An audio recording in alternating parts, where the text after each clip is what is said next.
Voltamos, gente. Voltamos mais uma noite aí super animada para a gente conversar um pouco sobre citologia oncótica. Vai ser muito legal. Quer dizer, na realidade a gente vai falar muito sobre citologia, independente de ser na área ginecológica ou não. O estudo das células é extremamente importante. Oi, professor, voltei. Vamos lá conversar. Acabei de falar com o professor Jacinto. Vamos esperar que ele entrar com a gente. Pra gente estar falando aí, acabou de entrar o nosso querido professor Jacinto e a gente vai estar conversando aí sobre citologia, citomorfologia e patologia. Vai ser muito bom a conversa de hoje, gente. Vamos aguardar ele entrar aqui com a gente. E aí a gente vai falando hoje. Olá, professor Jacinto, bom? Boa noite. Boa noite, que prazer conhecê-lo, mesmo que de forma interativa pelas nossas redes sociais, mas é um prazer enorme conhecê-lo. O tão famoso professor Jacinto Costa, o mestre da citologia. O prazer é todo meu. Primeiramente, quero dar os parabéns pela sua iniciativa de fazer uma live informativa e ter tantas pessoas lhe acompanhando. Eu vi aí o que você vem fazendo, né? É muito bom a gente poder ter esse espaço para poder discutir tópicos, né, temas da biomedicina, de uma maneira geral da área de saúde, né? E eu fico muito grato pelo convite e estou à disposição de todos vocês. É uma honra estar aqui. Que bom, muito obrigada. Eu fico muito grata com os elogios, com o reconhecimento, porque a gente está numa etapa de vida agora totalmente diferente do nosso cotidiano, né? O pessoal aí a gente está tentando se renovar, se reeducar e se adaptar. Então, assim, está sendo bem interessante isso, porque muitos alunos, principalmente nesse momento, que estão tendo aula online, pessoal da graduação, pós-graduação, estão tendo alguns problemas, algumas dúvidas, e a gente começa a interagir pelo WhatsApp, né, nos grupos, e a gente começa a ver muitos daí. Então é muito bom essa interação entre profissional, aluno e profissional que quer aprender com outros profissionais, é muito melhor ainda, né?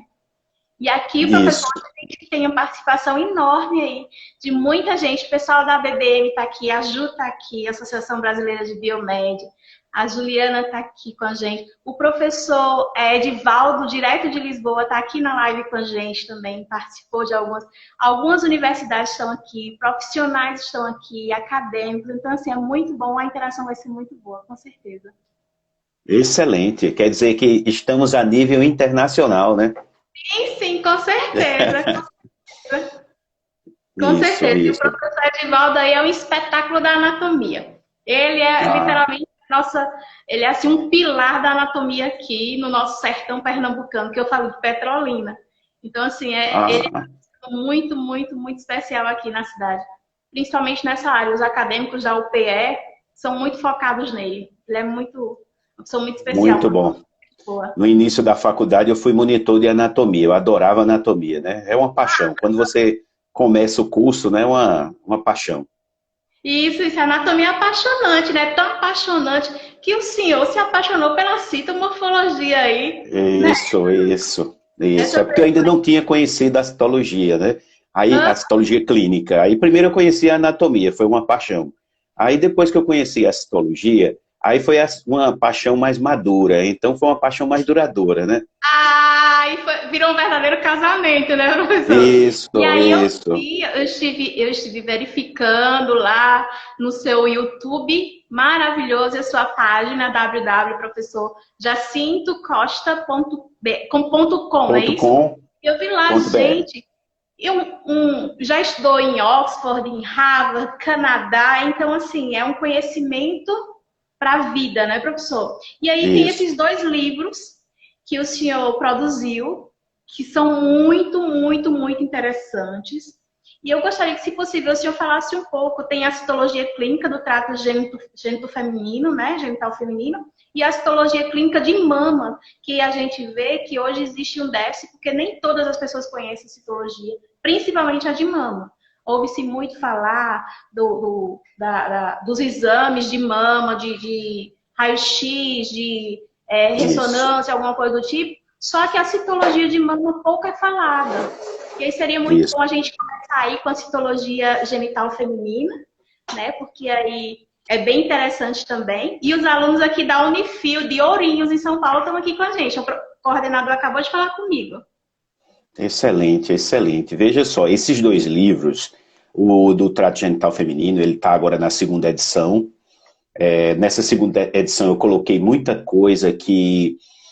porque na realidade é o seguinte, o primeiro livro, ele foi concebido em 2012 por conta de uma bagagem que eu já tinha de turmas de pós-graduação e graduação. Então eu compilei as dúvidas, a maneira que o aluno tinha de dificuldade para aprender e criei um livro com uma linguagem bem objetiva, com fotos interessantes do dia a dia. E aí, esse livro, ele foi impulsionado e eu fui tomando nota e vendo coisas que podia melhorar, o que é que estava faltando que eu podia adicionar. Então, nessa segunda edição, o livro agora está bem melhor, porque eu adicionei mais 2 capítulos novos, chamei novos colaboradores também, né? Eu gosto muito de dividir tarefas e chamar os colegas de outros lugares. Por exemplo, no meu curso de pós mesmo, apesar de eu poderia dar as aulas, mas aí eu chamo muitos colegas para poder também dar um incentivo para que esses colegas vão crescendo e a citologia vai reforçando, todo mundo ganha com isso, né? E aí o que acontece? Esse livro de citologia, ele foi publicado no início desse ano, né? E assim, eu me surpreendi porque, na realidade, por exemplo, eu mesmo já não tenho mais nenhuma unidade para vender, né? Porque a editora manda um percentual. Tá sendo bom e eu estou tendo retorno. Quem compra, que fala comigo e tal, de vez em quando, professor, li isso aqui, gostei muito e pau. E aí a gente vai tendo feedback, mas mesmo assim, futuramente pretendo ter uma terceira edição que ainda vai ser melhor do que essa segunda edição. No caso da citologia, o livro de citologia mamária, ele veio justamente pelo que você falou. Há um desconhecimento de citologia mamária e é uma coisa que o pessoal tem medo de fazer. E ela caiu um pouquinho em desuso há um tempo atrás, porque o pessoal da patologia, eles não gostam muito da citologia, né? Então eles gostam mais de tecido, de histopatologia. E associado a isso, muitas demandas foram dadas aos radiologistas para não fazer mais punções e fazer mais corebiópsia, que é com agulha grossa, para poder tirar um pedacinho, que sai como se fosse um macarrãozinho. Aquilo ali é uma biópsia, né? E aí isso foi muito utilizado. Só que, com o tempo, a gente sabe que dentro da medicina, tudo com o tempo, você vai aperfeiçoando técnica, você vai vendo o que é bom, o que é ruim, o que deve ser melhorado.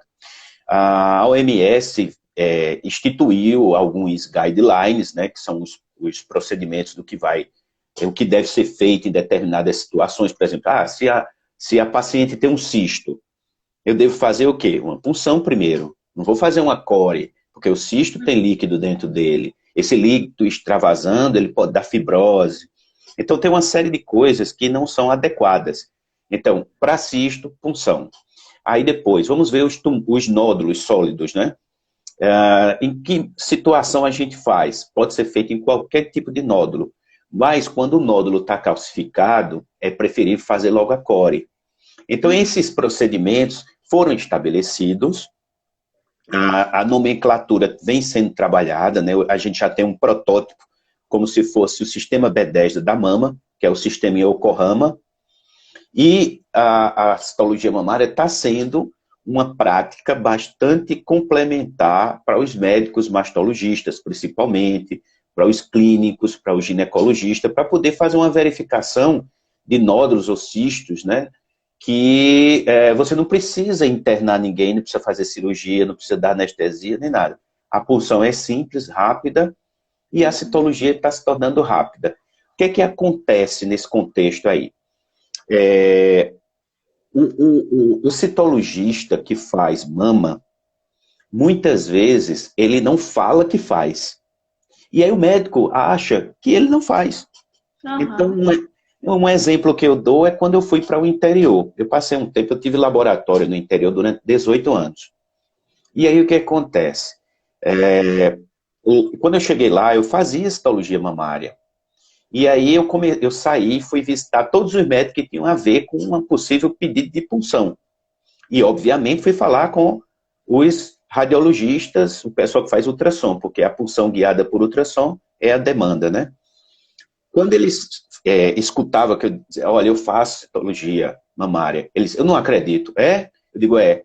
Mas começou a chover citologia. Mas era tanta que e foi assim da noite para o dia.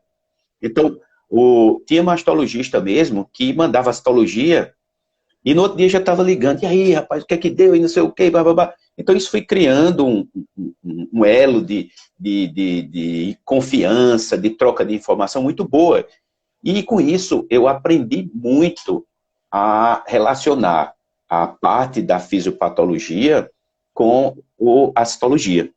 E disso, com o tempo, né, nas minhas pós sempre teve aula de citologia mamária, eu resolvi fazer esse livro. Demorei muito, porque a maioria das punções que eu fazia antes, eu usava corante Giemsa. E o corante Giemsa, você sabe que ele é um corante rápido, mas não fica bonito. Fica aquelas imagens muito escuras, ou então clara demais. Para a gente, é bom. E aí eu só fui fazer Papa Nicolau de mama muito para frente. E aí o que aconteceu? Eu não tinha imagens bonitas para botar no livro. Então eu adiei por muito tempo e não existia uma nomenclatura e tal. Então eu tentei criar uma sistemática para levar o leitor a ter uma organização dentro do livro, das lesões, de onde ela vem, agrupado e tal, para organizar isso e ter as fotos que fossem pertinentes a cada caso. Foi tanto que até um patologista italiano me ajudou também com algumas imagens, mandou para mim, liberou para mim algumas imagens.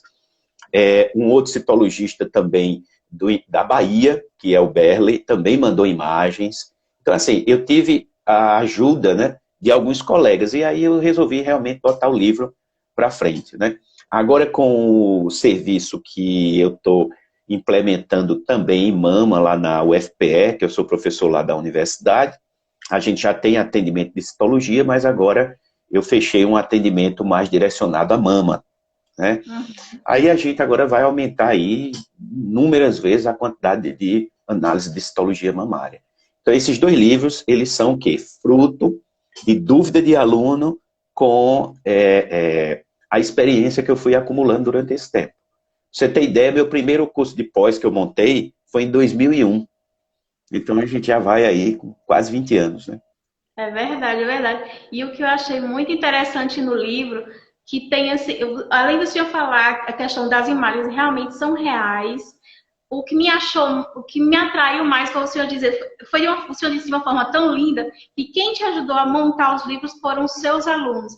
Ou seja, o senhor quis dizer que a forma que eles, a curiosidade deles, lhe aguçou para poder estar ali junto com seus colaboradores, para estar montando esse livro, e de uma forma tão carinhosa que vale a pena a gente ler o livro, porque o livro realmente é sensacional. É tanto que tem acho que é Dr. Almir, lá do AC Camargo, Dr. Almir, se não me engano. Eu conheci o Dr. Almir, porque eu fiz um curso no CIP, que é o Centro Internacional de Pesquisa do Câncer, lá no AC Camargo. Então, assim, você sabe a responsabilidade e o peso que tem na informação, né, para os alunos que estão ali buscando um livro de qualidade. E o livro realmente é de qualidade. Mas, assim, falando no termo de citomorfologia, como é que o senhor pode falar para a gente os tipos de células que são apresentadas no microscópio da citologia de mama? Porque muitas pessoas não conhecem, como a gente já falou, existe um déficit aí, né, do conhecimento dessa área. Isso. Olha, a citologia mamária, ela tem uma... assim, na realidade, a glândula é uma glândula relativamente simples, com lesões complexas. Então, assim, há uma interseção, uma sobreposição de algumas características citomorfológicas que é por isso que a gente não tem uma nomenclatura definida até hoje.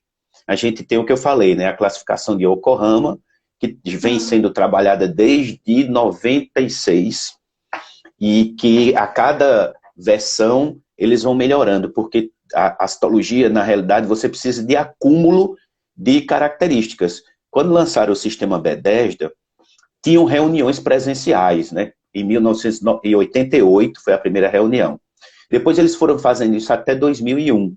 A partir de 2001 foi internet, então ele colocava uma imagem, os citologistas cadastrados davam a nota e explicava quais foram os critérios que ele utilizou. Com o tempo, o computador faz um arranjo, né, e aquilo estatisticamente é estabelecido sendo de um peso para aquela característica. É uma maneira de se fazer. Então, foi o que aconteceu. O Yokohama está fazendo o sistema também de análise desse tipo. E ainda era fechado até o ano passado, com as pessoas que faziam parte do grupo que estava montando a classificação. Então, o que acontece? Hoje, a gente sabe, por exemplo, se você começa a fazer citologia, o que você, de mama, o que primeiro você vai analisar, e isso eu sempre digo, comece e passe bastante tempo vendo o que é normal. Aí você diz, mas quem é que faz uma punção de mama normal, né? Ninguém vai fazer uma punção numa mama normal. A gente diz normal no sentido de dizer, olha, eu não vejo alterações nessa punção. Né? Então, o que é que a gente poderia ver, por exemplo, em uma punção que não traz para a gente uma anormalidade, digamos assim. Vamos falar benigno, porque senão pode ser que eu seja crucificado por alguém aí, dizendo, punção normal e tal. Eu vou ver, por exemplo, macrófago é uma coisa que aparece muito, que se as pessoas, se for começar a estudar livros de citologia, vão ver que o pessoal fala muito, células espumosas. Células espumosas são os macrófagos. Então, o macrófago é uma constante que você vê. Você vai ver as células ductais, porque toda a parte interna da mama, os ductos até o lóbulo, é uma célula só. Muita gente acha que a célula que está lá no lóbulo, que a gente chama inclusive também de célula lobular, é uma célula diferente da célula ductal. E o lóbulo, na realidade, é um final de um ducto, como se fosse uma concha, né, que vai produzir ali leite quando é estimulado pela prolactina.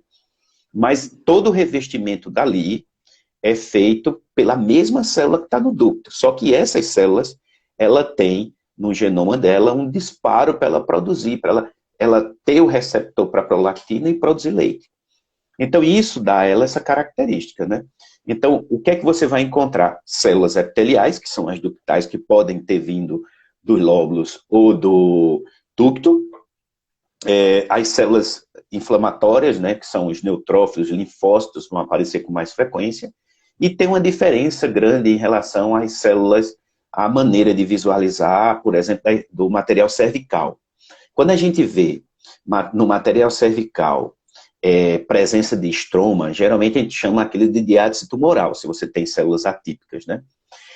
Na mama, você vai ver estroma direto, porque quando a agulha perpassa a mama, ela passa em uma área de estroma até atingir a lesão que você está procurando. Então, aquele estroma já não é mais um sinal de que há uma invasão. Então, a gente usa outros critérios. Então, na classificação, o grande trabalho era determinar, um dos grandes, era determinar, eu posso liberar na citologia uma lesão invasiva ou uma lesão in situ? E durante muito tempo isso foi muito debatido. Quando tiver isso é invasivo, porque eu não tenho diátese tumoral, né? Uhum. E aí se chegou à conclusão que você libera como maligno, mas não distingue entre in situ e invasor. Então, uma das vantagens da citologia mamária é que, diante dos estudos que estão sendo feitos para estabelecer a nomenclatura, a gente tem 5 tipos de nomenclatura. Ou seja, é insatisfatório ou não processado, atipia provavelmente benigno, atipia provavelmente benigna, suspeito e maligno. Então a gente reserva o maligno para os tumores que a gente chama especiais, e a maioria dos tumores de mama são ductais, dá em torno de 70% a 80%. Em segundo lugar são os lobulares. Eles vão se encaixar bem na classificação de suspeitos, que esse suspeito é aquele fortemente, né, fortemente que a gente diz assim, está muito próximo de ser maligno, mas eu não tenho mais critérios para dizer que é maligno. E nos tumores especiais, eu já sei que é maligno. Então, foi criada essa nomenclatura a gente estuda as lesões para saber mais ou menos o que é que aparece em cada uma, mas a gente não é obrigado a dizer qual é a lesão na punção mamária. Não precisa. Ah, professor, mas eu vi uma lesão que está bem característica de uma lesão benigna, por exemplo, um fibroadenoma. Eu estou vendo ali, está claro que é um fibroadenoma e tal. Certo, você libera benigno, abre um parênteses e bota lá fibroadenoma. Ah, eu vi aqui acho que um carcinoma ductal in situ. Eu acho que é in situ, não tem característica, não tem um pleomorfismo muito acentuado. Pronto, você vai usar o quê? Suspeito. Uhum. Ah, quer abrir um parênteses para dizer que ele é um carcinoma ductal? Pode abrir e botar lá, carcinoma ductal. Agora, um carcinoma tubular, medular, né? Eu vou usar o maligno, porque eu já sei que aquilo ali está inserido em um grupo de lesões malignas. Então, assim, quando você começa a estudar a citologia mamária, você fica um pouquinho nervoso, não vou mentir. Mas depois que você entende como a coisa funciona, é muito apaixonante. É a citologia que eu mais gosto de fazer. No meu doutorado, quando eu fiz, eu trabalhei com mama, né, com uma lesão lobular, com um tumor lobular. E na minha época, era subnotificado o tumor lobular, porque, como eu falei, é muito parecido a lesão com a lesão ductal. Então, a maioria dos lobulares eram liberados como os ductais. Então, quando veio o uso da imunistoquímica para a ecaderina, aí, realmente, quando você tem dúvida, roda a ecaderina, você sabe, se deu positivo, então eu sei que é lobular. Se deu negativo, é ductal. Então, assim, tem essas características. E hoje, a gente já sabe que tem mais subtipos de lobulares. Então, eu fiz o doutorado, terminei em 2008. Eu fiz de 2004 a 2008. Então, de lá para cá, você veja, né? 4 subtipos foram descobertos do tumor lobular. Então, tudo evolui. Agora, na citologia, eu preciso descrever isso? Não, isso é papel da histopatologia. A citologia vai fazer um primeiro passo, pode até diagnosticar. Mas hoje, inclusive, no sistema também, só se considera diagnóstico se for o tripé. A avaliação clínica, de imagem e morfológica. A morfologia pode ser a citologia ou histopatológico. Eu acho que eu estou falando demais, viu? Você pode me interromper, não tem problema não. Tanto que tem uma aluna sua, que acho que ex-aluna, que ela falou assim, que teve aula com você, que ela tem muito medo de fazer citologia mamária, mas que ela tá sendo muito esclarecedor para ela essa live. E tem mais uma questão aqui. Tem até um colega meu da universidade aí, Sérgio Santos, professor Sérgio, um excelente professor. Tem um aluno aqui que falou assim, professor, nossa maior dificuldade, na verdade, é o processo de PAF, pois dificilmente encontro alguém que tenha prática. Então, qual caminho tu indicas a ser seguido? Boa pergunta, excelente pergunta, porque quando eu falei naquele momento que eu cheguei no interior e montei um laboratório e fui atrás dos médicos, né? Eu falei que fui atrás do pessoal do ultrassom. Para você ter ideia, tinha um sujeito lá, um ultrassonografista, muito bom ele. Mas ele estava começando. E eu falei com ele sobre a questão da parceria. Vamos fazer uma parceria? Ele disse, mas Jacinto, eu não sei fazer punção, eu nunca fiz punção. Eu digo, rapaz, é muito fácil, inclusive você pode fazer as punções de tireoide também, que eu faço tireoide. E pode funcionar qualquer tecido que eu faço. Eles, né, rapaz, aí como eu tinha, inclusive você falou do AC Camargo, o meu material de pesquisa todinho foi lá no AC Camargo, aí eu entrei em contato com a turma, que eu já tinha gente conhecida lá antes de ter feito o doutorado, e aí eu falei, alguém dá curso de punção? Aí esse amigo meu, que é até um amigo de infância, disse, olha, Jacinto, não tem não, mas eu sei um cara que é um japonês, lá na USP, ele tem esses cursos. Aí eu fui, falei com o japonês, perguntei preço e tudo. O ultrassonografista não quis ir.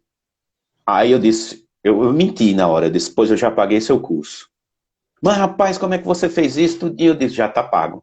Eu não tinha pago nada. Né? Aí ele disse, então eu vou. Eu digo, a sua passagem e hospedagem eu não vou pagar não, mas seu curso está pago. Aí eu paguei o curso dele. E ele fez. Isso foi bom para mim, porque me rendeu citologia durante muito tempo. Então, foi um gasto que eu tive no início, pensando que era gasto, mas na realidade foi um investimento. Então, talvez a dica que eu dou é entrar em contato com o pessoal do ultrassom, primeiro do ultrassom. Dizer para ele, olha, eu te dou todo o suporte, lâmina, já trago tudo prontinho, monta os kitzinhos aqui, te ensino a fazer lâmina, porque quando é material de nódulo sólido, sai uma gotinha, ou aquele material que fica na agulha. Tem que ser feita a lâmina logo e fixado.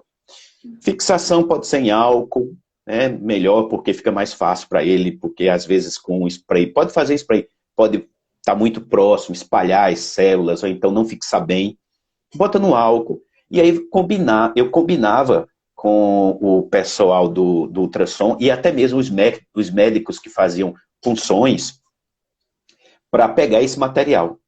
E aí eu tinha um carro que fazia coleta externa, essas coisas, então ele passava nas clínicas, nos consultórios e pegava essas amostras.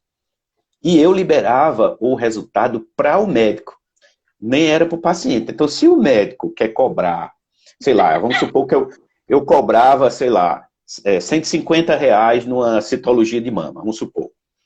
Ele quer cobrar 300 a paciente, inclusive um me perguntou, disse, olha, eu vou cobrar tanto da paciente. Você vai manter esse preço? Eu digo, claro, eu não estou preocupado com o que você cobra. O meu trabalho é tanto.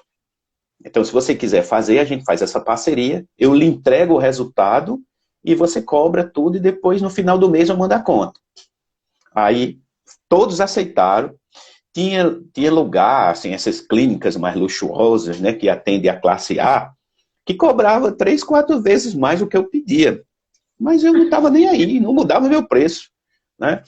Então, de vez em quando mudava alguma coisa, a inflação e tal, eu aumentava um pouquinho. Mas foi assim, e a coisa foi andando, porque para eles ele ia ter o quê? A consulta, o procedimento, que é mais caro do que a citologia, e ia ter um ganho em cima da citologia. Então não tem prejuízo para ele. Ele ia aproveitar muito isso daí. Então eu acho que é um jogo, né? Assim, é se aproximar. Eu vejo que o biomédico tem muito receio de buscar, né, o médico, dialogar com ele, já taxa assim, os médicos não querem conversa com a gente, não sei o quê. Isso é mentira, não é assim não. Concordo. Não é assim. Eu tive clínica, pois é, eu tive clínica, eu montei clínica. Na clínica eu tinha médico de quase tudo que era especialidade que você imaginar. E me dava muito bem com eles. Muitas vezes eu tinha uma sala de pequenos procedimentos. Já assim, tu pode vir aqui e tal. A gente discutia caso.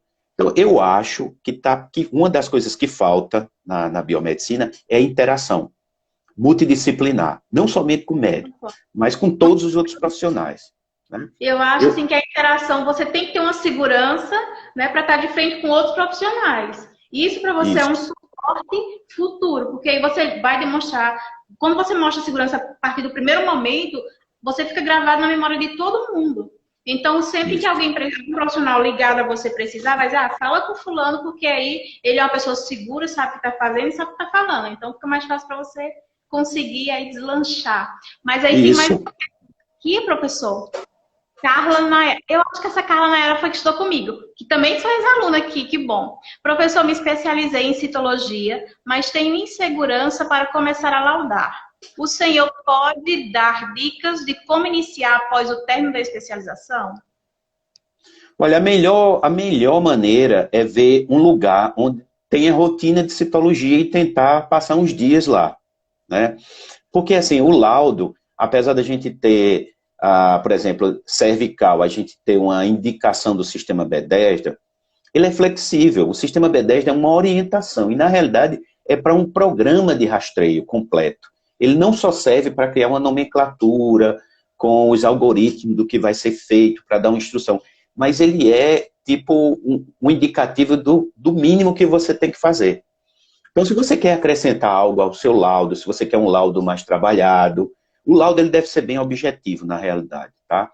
Mas se você quer descrever mais alguma coisa, adicionar mais alguma coisa, você pode, isso aí não tem... Né? Então, inclusive, nesse livro meu, eu tenho um capítulo só de como formatar laudos, como fazer laudos. E aí, a pessoa tem que ver aquele profissional que já tem experiência e que está ali trabalhando, como é que ele faz para pegar a rotina. Então, eu acho que a única saída, depois de terminar uma pós e tentar começar a laudar, é tentar pegar uma rotina. Ah, mas eu não tenho onde fazer isso, eu estou, sei lá, no interior, não tem ninguém, e se tiver, não quer me ajudar, né? Porque existe também essa situação. O que é que eu faço? Olha, eu aconselho fazer o seguinte, faz uma parceria com alguém. Ah, mas eu não vou ganhar dinheiro. Vai, você repassa isso, mas é uma parceria de quê? Veja, muita gente que faz citologia hoje, muita mesmo, começou mandando para mim e eu discutindo com ele. E ele depois pegou a autonomia. Tá? Então, foi uma maneira que... aí muita gente dizia para mim, rapaz, tu tá criando cobra. Eu dizia, ele vai aprender de todo jeito, porque eu não posso ajudar. E aí, qual era a dica? Como era que era feito? Começava a ofertar o serviço, fazia um acordo com esse colega, e aí lia as lâminas, não liberava o resultado e mandava para o colega. Até chegar a um ponto de que a concordância sua estava quase 100%, óbvio que não vai ser, mas quase 100% com o colega. Chegando nesse momento que você, eu liberei isso aqui, um HCil, bateu certinho, um LCil, inflamação por tricomonas, Candida, tá batendo tudo direitinho, começa a liberar. Vai liberando os casos mais fáceis. Deu uma lesão, não estou mandando tudo, vou mandar a lesão. Fulano, e hoje tem uma coisa muito fácil, você pega o celular e fotografa na ocular do microscópio. Uma maravilha isso. Pega o WhatsApp dessa pessoa e diz, olha, o que é que tu acha disso? E vai discutindo, discutindo, discutindo, vai chegar uma hora que você entra no ritmo. É uma maneira. A prática faz a perfeição, né, professor? Isso. E aí, quanto mais você procurar conhecimento, melhor para você que está começando no caminho aí da profissão. E quem já está na profissão, com certeza tem que aprender todos os dias. Mas, professor, a gente pode fazer aí dar uma volta aí na citologia clínica do trato genital feminino, que é a sua primeira obra maravilhosa. A gente pode estar vendo aí, falando sobre as neoplasias. O que o senhor tem para falar para a gente sobre as neoplasias? Vamos aí tentar passar para o pessoal mais um pouco de informação. Certo, veja só. Na citologia cervical a gente tem uma vantagem. Está muito bem estabelecido os critérios. Então você tem critérios para reconhecimento de célula, de lesão escamosa, de lesão glandular. Mas a diversidade na citologia ela é muito grande. Você tem... você pega um atlas, pega um livro, outro livro, vamos supor, você pega 5 livros. Pode procurar entre esses 5 livros que você vai ter coisa que um tem e o outro não tem. Verdade. Por conta da diversidade. Você pode estudar quantos anos for necessário, você nunca vai conseguir agrupar todo o conhecimento. Você vai guardar muita coisa, você vai reconhecer muita coisa logo de cara. Mas vai ter casos que você vai olhar assim e vai dizer, meu Deus do céu, o que é isso? O que é que tem aqui? O que é que eu estou vendo? É uma lesão... Primeiro, é uma lesão glandular ou uma lesão escamosa? Começaria por aí. Depois, é uma lesão glandular, mas é endometrial ou endocervical? É invasiva ou não? Então, assim, isso são coisas que, quando você vai começar a estudar, você fica meio que perdido, e uma coisa que eu digo sempre é, às vezes a pessoa começa a estudar e sai lendo tudo que tem, de uma vez só, sem ter uma sequência, né? Por exemplo, tanto na pós-presencial, né, quanto nos meus cursos online, eu tenho uma sequência. Eu sempre digo, olha, se você quiser, pule os vídeos tudinho, assista às aulas misturadas, leia o livro tudo misturado. Mas não é assim que você aprende citologia. Você aprende citologia passo a passo. Então, primeiro eu quero saber tudo que é normal. Tudo que é normal. Depois eu quero saber o que é reatividade, entendendo o ciclo menstrual. Então, passo pela fisiologia, né, a citologia fisiológica, que antes era chamada citologia hormonal, vou para a citologia que tem reatividade.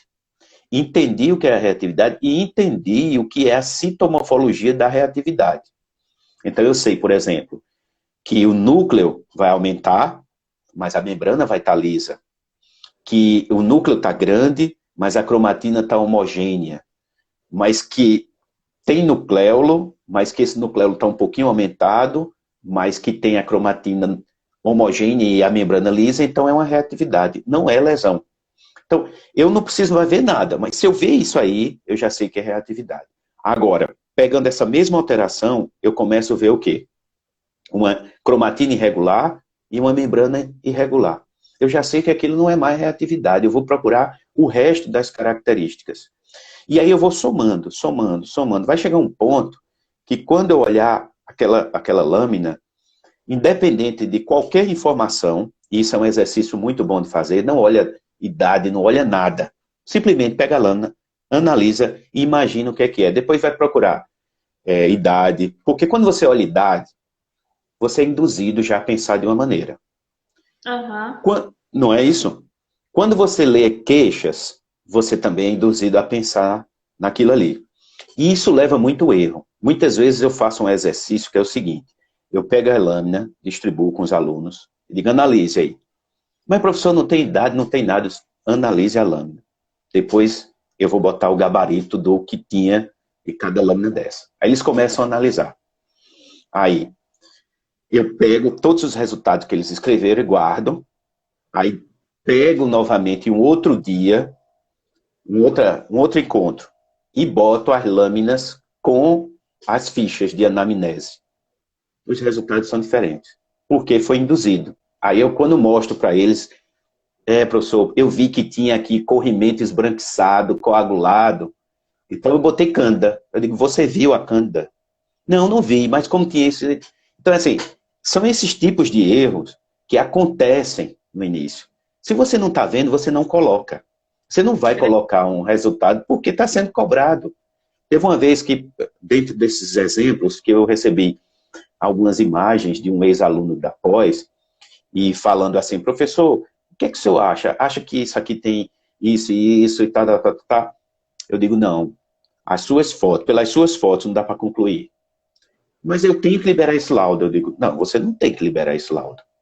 Você só libera o laudo citológico se você tiver condições de liberar. Mas suas lâminas estão mal fixadas, mal coradas, eu não consigo ver cromatina, eu não tenho condições de dizer muita coisa aqui não. E você não tem. Você tem que pedir uma nova coleta. Mas é muito difícil pedir nova coleta.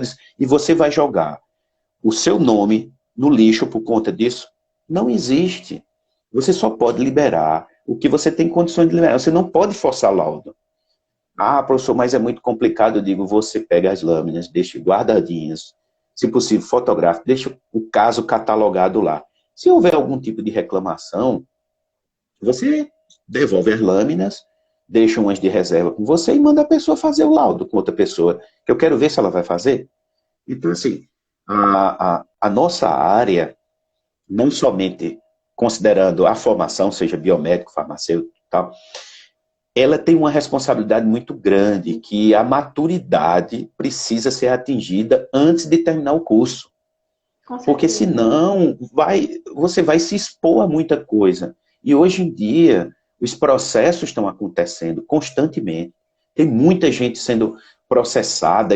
Eu conheço advogados que são especializados nisso, em processar, em pegar ações contra profissionais de saúde. Né? Então, assim, você não pode simplesmente fazer um curso empurrando com a barriga e depois chegar lá e começar a laudar. E outra coisa, mesmo que você faça a coisa bem feita, se você der um deslize uma vez, todo mundo só lembra do deslize, não lembra dos 10, 15 anos que você fez a coisa correta. Então a gente não pode errar, nossa margem para erro é zero. Zero. Mas é aquilo que eu digo, muita gente está achando que só passar nas disciplinas é o que vale, né? Eu concordo plenamente, até porque é aquela questão, a fiscalização, como o senhor disse, né, tá aí toda hora, todo momento. E a partir do momento em que você, como se diz no popular, se queima, né? Isso. Você não é mais o profissional que você achava que poderia ser. E isso aconteceu questão que você não teve segurança num determinado procedimento, ou você achou o achismo é a pior coisa que existe na área da saúde. Não existe achismo na área da saúde. E o que eu vejo muito é que as pessoas, quando se fala em citologia, tem muita deficiência quando o termo é tricomonas. Gente, é muito complicado. Manda lâmina em grupo e um diz uma coisa e outro diz outra coisa e você acaba, sabe? É verdade. A gente procura, enquanto profissional, se resguardar para dizer, foi fulano que falou. Não. Então, calma, gente. Procura, vai lá, procura um atlas, procura um livro, tenta entender, debate com um profissional que trabalha junto com você, porque isso daí é uma coisa que, a questão que a gente já tinha falado é o respeito. Então, chega para o profissional, seja humilde o suficiente para dizer, eu não estou conseguindo entender isso daqui. Você pode me ajudar? Pode me auxiliar? Será que a gente faz outra lâmina? Será que a gente não faz? Será que pede recoleta? Será que não pede? Como é que a gente deve proceder? O que é que você acha? Já aconteceu com você? Então, assim, isso não dói. Isso eu acho que é louvável. Eu faria isso, com certeza. Se fosse comigo, eu faria ter critérios, né? Ser muito criterioso, ter cuidado no que faz, ter zelo, lembrar que tem um paciente ali, né? Aquilo é um paciente, né? A representação dele, e a partir do teu resultado pode ser tomada uma decisão que resolva o problema ou piore. Então, tem que ter muita responsabilidade nisso, né? É verdade, é verdade. Mas assim, enfim, professor, eu acho que quando terminar essa live, todo mundo que estava aqui vai entrar no ramo da citologia. Bom, ótimo. Eu tinha muita curiosidade por cito, e assim, eu fiquei apaixonada, assim, eu falando assim, imaginando, sabe? Quando eu estava na graduação, que a professora, ela dava aula e eu ficava ali, imagina, será que é isso mesmo? Será que é assim mesmo? Mas assim, o senhor falando com tanta propriedade, faz com que a gente realmente se apaixone mais e mais e mais pela citologia. Então, eu agradeço muito pelo senhor ter aceito o convite, por estar aqui com a gente, conversando, esclarecendo, passando um pouco da sua história, do seu conhecimento. Olha, tem um colega aqui falando que já ficou especialista. É o Benício, grande amigo Benício, colega, excelente biomédico, o homem da biologia molecular. Biologia é fascinante também, olha aí. Misturar biologia molecular com citologia, gente, vai dar coisa boa. São atividades irmãs, porque cada vez mais a citologia está tendo complementos com a biologia molecular, né? A tendência é cada vez se usar mais, né? Até para facilitar, por exemplo, já que a gente falou de mama. A gente sabe que mama tem duas classificações, uma classificação morfológica e uma molecular, que é feita por imunohistoquímica. Essa mesma classificação pela imunohistoquímica, você pode fazer por imunocitoquímica, utilizando a mesma lâmina que usou para fazer a leitura da punção. Então, assim, são coisas juntas, né? E também tem a questão da expressão proteica, dos polimorfismos, né? Então, por exemplo, BRCA1, BRCA2, então o próprio material vem em célula que você já pode fazer isso. Então, dentro de um laboratório de citologia, se você tiver conhecimento, um termociclador, você faz muita coisa de biologia molecular e junta as duas coisas, né? Dá para fazer um laboratório muito interessante. Tem um colega aqui pedindo para falar sobre líquidos cavitários. E já estão pedindo para a gente fazer outra live, falando citologia cervical. E estão pedindo o seu livro, professor. Tá certo. O meu livro, eu sempre coloco no meu site, lá tem uma opçãozinha no menu de livros do professor Jacinto. Então, clicou lá, já vai direto no site de vendas. Eu acho que ainda tem algumas unidades no site que são uma questão de entendimento seguinte. Até um certo ponto, a solicitação vem para mim. Eu acho que já está acabando, mas vai a solicitação depois para a editora. Acho que depois de hoje não tem mais não, professor. Já estão perguntando a próxima live aí. Vamos marcar sim. Não, e se quiser também, se entrar no site da editora, é TM com TH, TM Revinter. Entrou lá, botou citologia, vai aparecer os 2 livros. Lá também divide e tal. É bem legal. Só não compra quem não quer. Com certeza, mas aí o senhor pode falar um pouquinho sobre o líquido cavitário que o colega pediu? Sim, com certeza.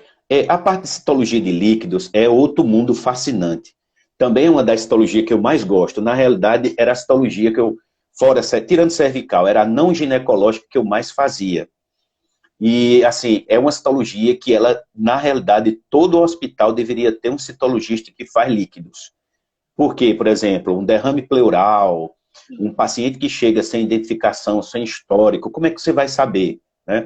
Fazer evolução pós-cirúrgico, embolia pulmonar, fazendo derrame, cavidade abdominal com líquido ascítico, de origem, de onde veio, tal. E, principalmente, que mais a gente busca na parte de líquidos são as metástases. Então, assim, de um melanoma a um tumor mamário e tal, você pode encontrar células nos líquidos, né? E aí, por exemplo, no pulmonar, na citologia pulmonar, tanto você pode, no líquido pleural, colher, né, ter uma esfoliação de células tumorais, porque infiltrou na membrana, como também você pode fazer, tem que pensar também do material que ainda está dentro do pulmão e não foi para o líquido. Então, por exemplo, os lavados brônquicos, os escovados brônquicos, saindo um pouquinho só do líquido, né? Mas quando o tumor infiltra, ele vai aparecer nos líquidos, né? Por exemplo, na cavidade abdominal, né, quando você vai fazer líquido ascítico, você pode ter lesão de intestino, de fígado, de pâncreas. Então, você tem um mundo ali grande de tipos de morfologia que você pode fazer. A citologia de líquido também funciona semelhante à citologia de mama. Você tem a classificação baseadas em grupos. Então, você tem o que não serve, que seria o insatisfatório, o material insatisfatório para análise, né? Você tem o material benigno, você tem o atípico, e o material suspeito e o material maligno. Você não precisa dizer, é um melanoma. Não, pelo amor de Deus, você não tem como fazer isso. Às vezes é possível, porque a célula tem uma pigmentação diferente e tal, metastizou ali, você pegou um líquido ascítico e encontrou uma célula que não tem nada a ver com aquilo ali. Porque todo líquido, falando naquela mesma linguagem, dizer normal, você só teria, no máximo, células mesoteliais e uns macrófagos. Então você só encontra a célula mesotelial, seja pericárdico, pleural, peritoneal. Por quê? Porque é a célula do revestimento dessa membrana, né? Você tem um tecido conjuntivo com as células aderidas, uma camada de célula mesotelial aderida ali. Quando você encontra uma segunda população de células, aí sim a coisa está diferente. Ou então um tumor mesotelial. Os tumores mesoteliais, eles são mais raros. Ainda bem, porque é uma célula muito complicada de se diferenciar, reatividade de lesão maligna, de neoplasia. Ela se modifica muito, e essas modificações muitas vezes não é neoplásica, o que leva ao erro, um falso positivo. Aí você diz, mas ela muda muito. Veja, quando a gente considera tumor, a gente considera graus. Então eu posso ter uma lesão inicial que quase eu não vejo diferença da reatividade. Agora, numa lesão completamente determinada, avançada, eu posso ter alterações tão significativas que eu posso dizer sem medo, é um mesotelioma, acabou. Mas é um laudo dificílimo. E outra, quando ele avança, ele também começa a parecer a uma lesão do pulmão, e não da pleura. Então, por exemplo, eu posso ter um adenocarcinoma, ele vai ter uma configuração que vai sobrepor algumas que tem no material pleural do mesotelioma. Então, em alguns casos, você olha os dois, você não sabe quem é quem. E aí você tem que partir para uma segunda análise. Aí você vai partir para uma imunistoquímica, uma expressão, para poder complementar. Apesar de hoje ter muita coisa, mas morfologicamente, tudo tem limite, todo método tem limite, né? Não existe método 100%. Então, a citologia também tem seus limites, o que não vai denigrir, né, a própria citologia. Simplesmente reconhecer os limites é reconhecer até onde você pode ir. Significa, eu sei o que eu estou fazendo, até aqui eu não posso fazer mais. Né? E não é feio você dizer, olha, eu não tenho critérios citomorfológicos aqui para dizer que lesão é essa. Não é dizer assim, eu não sei. Você sabe citologia, mas você chegou num ponto que você não tem como discriminar quem é quem, por falta de critério citomorfológico. Então, a citologia de líquidos também é uma citologia gigante, com muita coisa para se fazer. E tem até uma novidade, viu? Daqui para mais ou menos, eu acho que só vai ser lá para novembro, tá saindo um livro de líquidos aí também. De Ai, que citologia maravilha. pulmonar. Não é de Né, líquido, professor? não. É de Antes que citologia acabe pulmonar. Antes que acabe aqui o tempinho da gente, eu só quero avisar o pessoal que está perguntando se vai ficar salvo, sim, a live vai ficar salva aqui no IGTV. Depois eu vou postar ela no YouTube para quem quiser acessar lá, Rivanha Saraiva, vai estar lá, todas as lives estão lá, certo? E, professor, eu posso postar, se o senhor quiser, a capa dos seus livros no Instagram e o local onde eles vão encontrar. Por quê? Porque aí todo mundo vai direto lá procurar. Tá todo mundo aqui perguntando onde é que tem um livro, Certo. livro. E aí tem no local onde eles possam estar visualizando, eu coloco no Stories e no Feed, e o pessoal vai lá e já entra direto no link, porque eles já conseguem acessar o seu livro. Tudo bem? Ótimo, ótimo. Agradeço. Eu é que agradeço a disponibilidade. Tem mais uma perguntinha aqui para a gente estar terminando. Professor, como diferenciar com segurança a metaplasia de uma alteração como a Gazil? Olha, são duas coisas que você... primeiro, aquele critério, aprender bem quem é quem, né? Geralmente as células metaplásicas, elas são células que têm prolongamentos, têm núcleos grandes, têm nucleolo visível, às vezes, dependendo da coloração, você tem uma cromatina muito escura, não dá para ver nucleolo, tem as pontes, né? E uma célula de HCIO, mesmo ela sendo jovem, ela não vai ter essas pontes, ela vai ter núcleo com irregularidade, o contorno nuclear vai estar irregular, a cromatina vai estar irregular, pode até ter nucleolos, aí já é num processo quase que chegando numa microinvasão, no macronucleolos, né? Mas no HCIO, geralmente o quê? Você vai encontrar células jovens, né? Não digo um HCIO do tipo NIC2, que você tem células intermediárias ainda ali, fazendo parte daquele tipo de lesão, né? Por conta do enxugamento no sistema B10 de HCIO, eu tenho NIC2 e NIC3 embutido nele, né?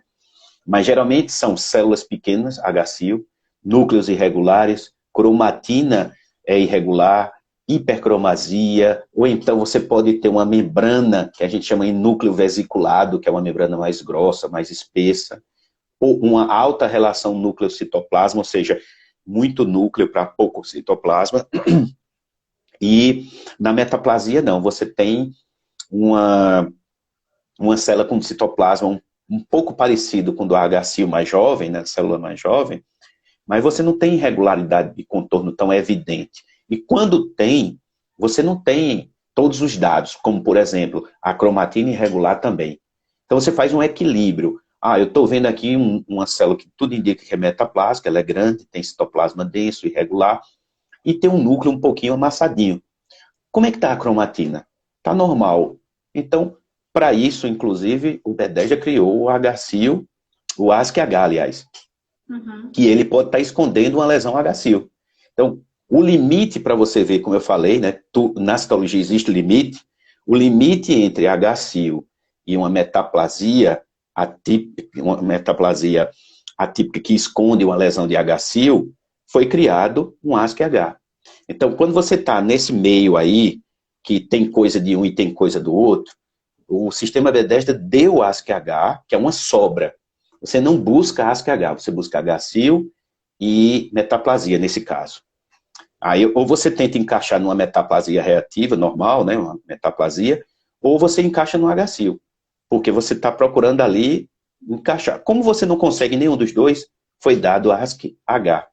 Então, esse ASC-H tem que ser investigado, tem que ser feito colposcopia e, se possível, dependendo da condição clínica, se tiver uma manchinha lá, biopsiar e aí ver se realmente tem um HCIO. Pode ser que não dê HCIO, era simplesmente uma metaplasia bastante reativa e tal, mas seu laudo não vai estar errado.